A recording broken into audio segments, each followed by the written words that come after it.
Hello again, everyone. Today I'm going to be talking about this Ayush paper, which I believe is how you say that.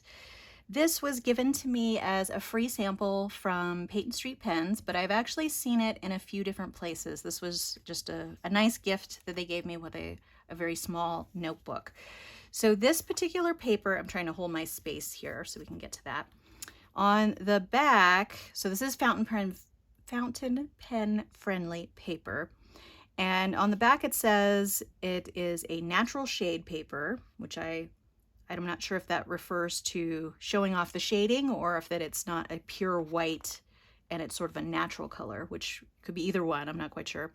It says no feathering, no bleeding, handles flex nibs well. Oh, I probably should get a flex nib out to test this out. Shows sheen on sheen ink. Moderate drying time, minimal show through, both sides are completely usable, line gap of 8 millimeters. So this is a lined notebook. And then here is kind of the key down at the bottom, and this is why I am not a big fan of this paper, but it might be your favorite paper. I don't know. It says, if you love the tactile feeling of writing, this book is for you. So I think what they mean by that is you can definitely feel a texture on the paper. So I recently did some tests of different fountain pen friendly paper, which I'll put a link to both of those videos below.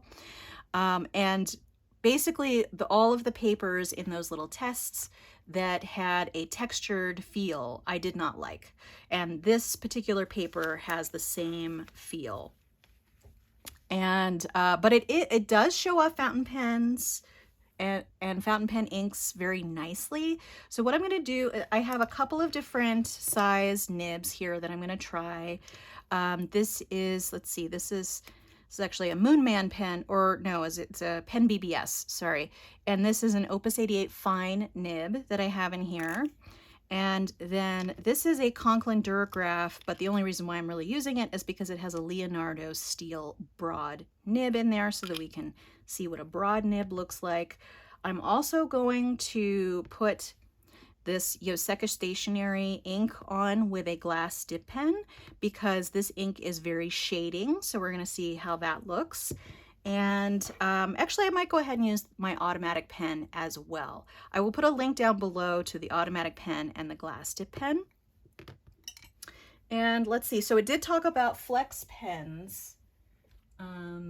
So I don't have any vintage flex pens that we can use for that, but I do have a Pilot 912 with a flexible nib on it. So let's go ahead and try that on here as well and see how it is. So so I have a fine, a bold, a flex.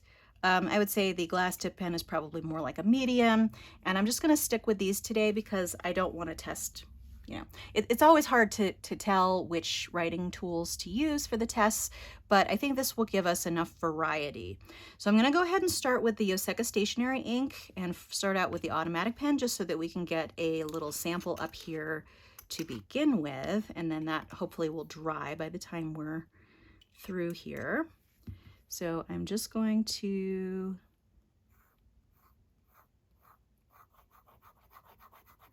put that here, and it gets a little bit more faded as we go out, but that will help us see the shading here.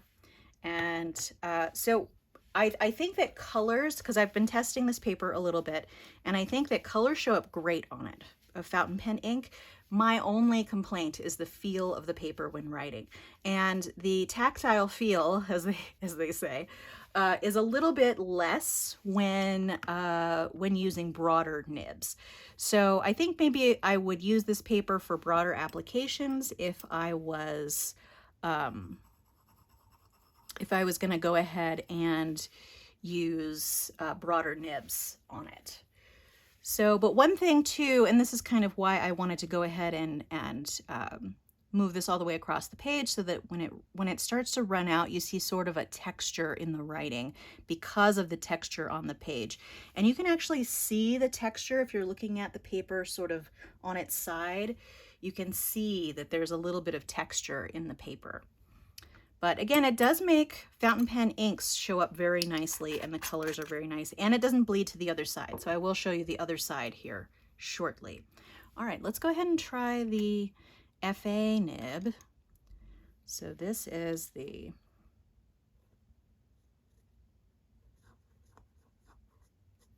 Pilot 912 FA. And then I believe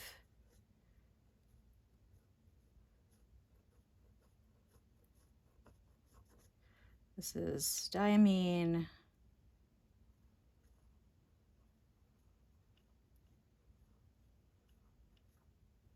cherry sunburst.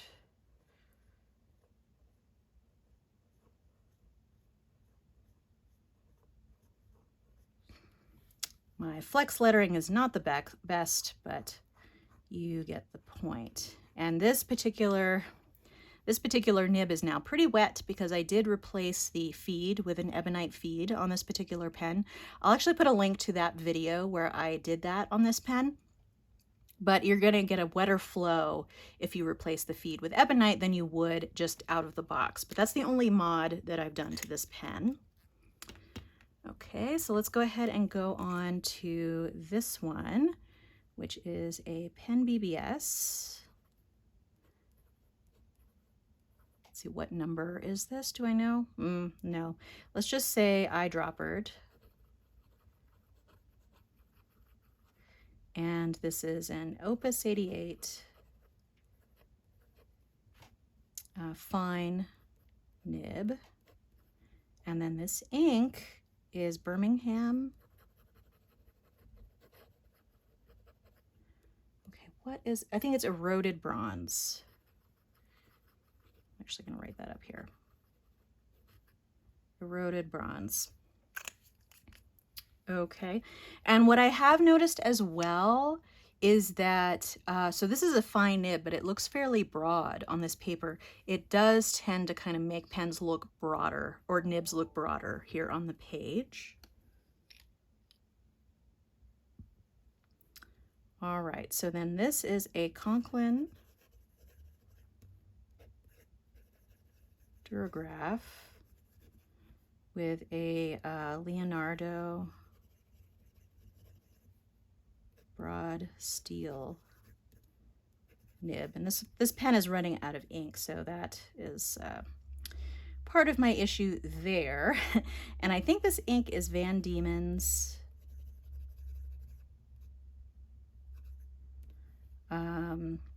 oh, it's in their Ocean collection, something Seas. I'm gonna say Seas. I don't know. I can't remember, but and again, that little holiday there is because I'm running out of ink in this particular pen. And then let's go ahead and see how this shows up there. But you can see the colors are very vibrant of the ink, which is quite nice. I already did some lines there.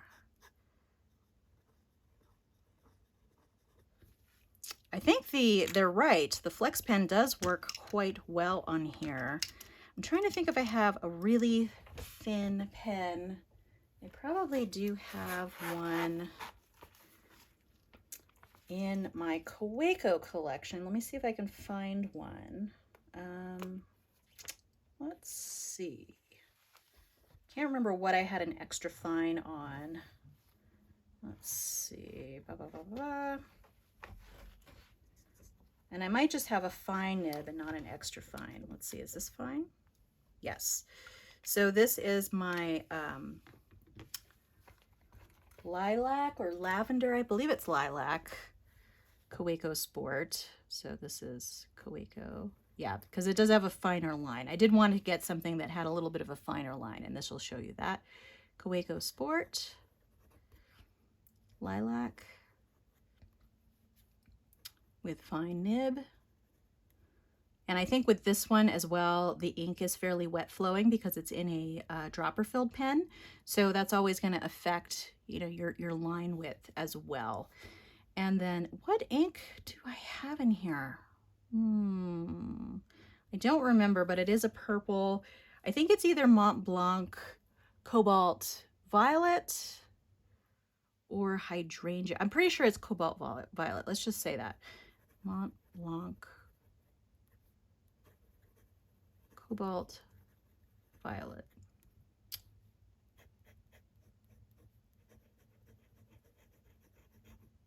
So there you go. And I will show you these closer up, and then I will show you the back of the page. So this sample has pretty much dried entirely, and you can see it actually really does show a really rich variety in the ink, in the shading, which is really nice. But you will see, if you can make that out, there are some little sort of rough edges here when I did these little circles as I was running out of ink. And I think that's just because of the texture of the paper.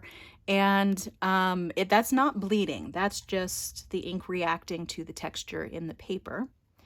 And then here we have Pilot 912 FA.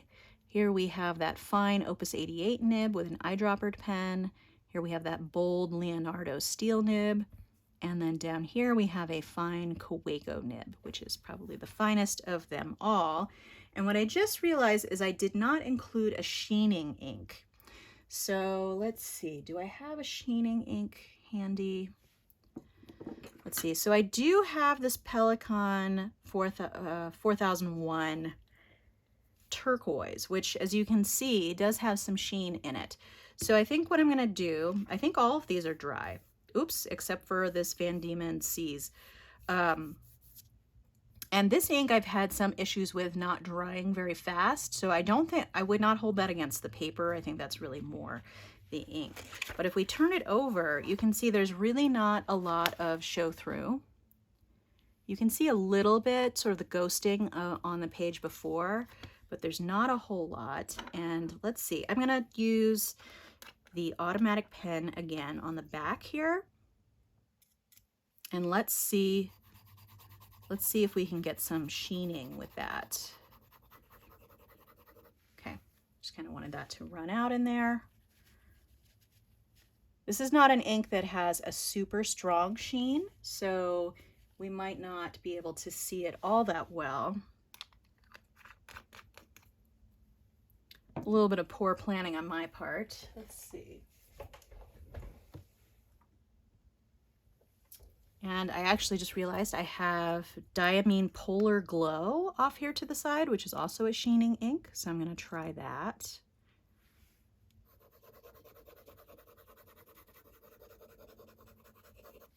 Okay.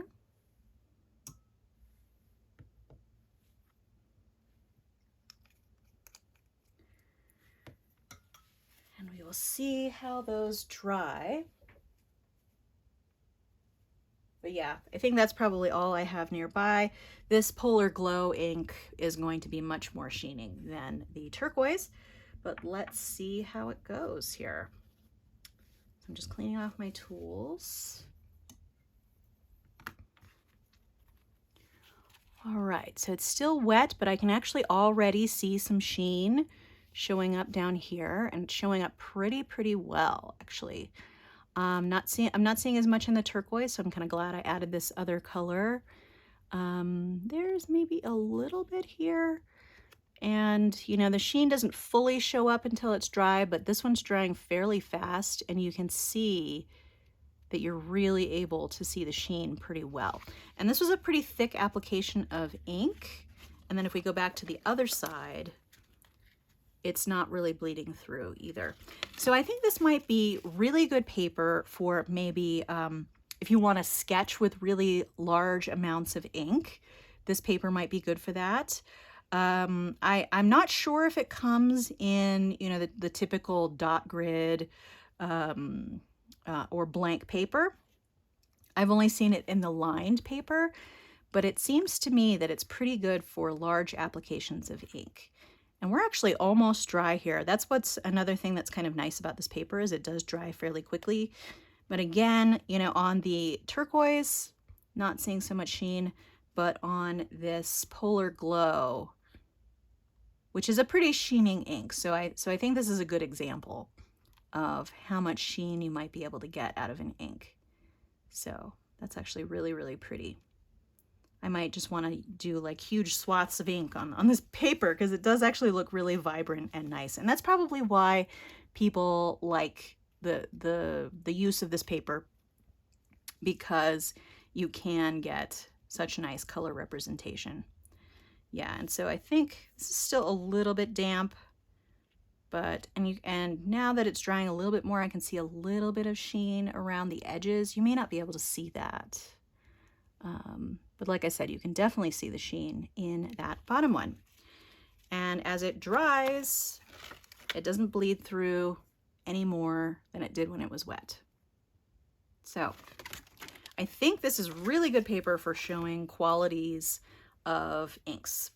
And I think that I would probably use it with broader nibs and applications like the automatic pen. This would probably actually be really good for calligraphy, now that I'm thinking about it, using a large nib, or, you know, something like this, or a Pilot Parallel or something like that. This would probably be great for that. All right, well, that's all I had for you today. Feel free to subscribe to keep track of future videos on my channel. If you enjoyed this video, give it a like. I hope to see you next time, but in the meantime, have a great day. Thanks so much. Bye.